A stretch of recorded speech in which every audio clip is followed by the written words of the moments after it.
Чому варто обрати зварену аргоном конструкцію або кут для натяжної стелі? Перше. Надійний та естетичний шов. З'єднання виглядає акуратно і не потребує зайвих доробок на об'єкті. Друге.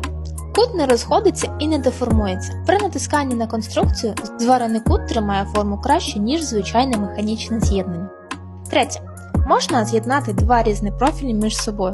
Це зручно, коли на об'єкті треба поєднати два різні типи примикання. Щоб зробити замовлення, надішліть нам креслення або напишіть менеджеру.